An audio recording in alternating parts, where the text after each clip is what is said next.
जी sir. Creative writing में जो creativity है, मैं बहुत वर्षों से कोशिश कर रहा हूँ समझने की क्रिएटिविटी दरअसल होती क्या है।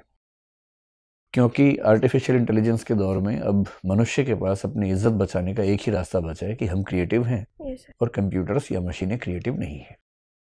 चैट जीपीटी को लेकर कुछ लोग कह रहे हैं कि अब ये अंतर भी धुंधला हो गया है।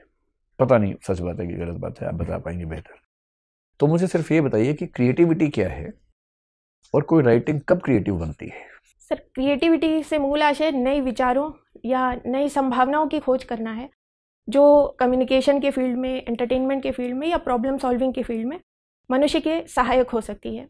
इसमें मूल तत्व सर जो चैट जीपीटी या आर्टिफिशियल इंटेलिजेंस से हम अगर इससे इसमें भेद करना चाहें तो वो डिस्क्रिशन का हो सकता है या विवेक का, जो मनुष्य के पास है।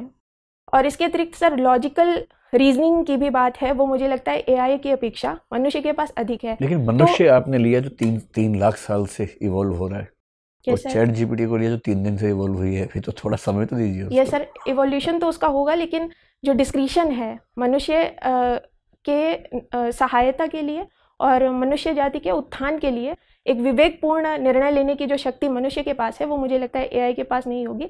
और सर लीडरशिप पोजीशंस हमेशा मनुष्य के लिए ही खाली रहेंगी, मेरा जहाँ तक अनुमान है, क्योंकि लीडरशिप पोजीशंस में हम वो निर्णय लेते हैं जो एआई जहाँ तक नहीं ले सकता है, क्योंकि एक इवोल्यूशन प्रोसेस जो मनुष्य का है वो मनुष्य के लीडरशिप स्किल्स पर अधिक निर्भर करता है। लेकिन 800 करोड़ की आबादी में से लीडर कितने होंगे?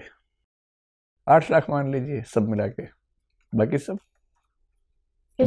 हार गए कंप्यूटर से, मान ले। नहीं सर, एक जो एआई टेक ओवर की बात जैसे की जाती है कि आगे चल करके एआई मनुष्य को टेक ओवर कर लेगा, तो मुझे लगता है कि ये अवश्य है कि जॉब्स की नेचर चेंज होगी। और चलिए, मैं तो खैर जॉब को लेकर उतना परेशान नहीं था, कुछ और गहरी चिंताओं से परेशान हूँ।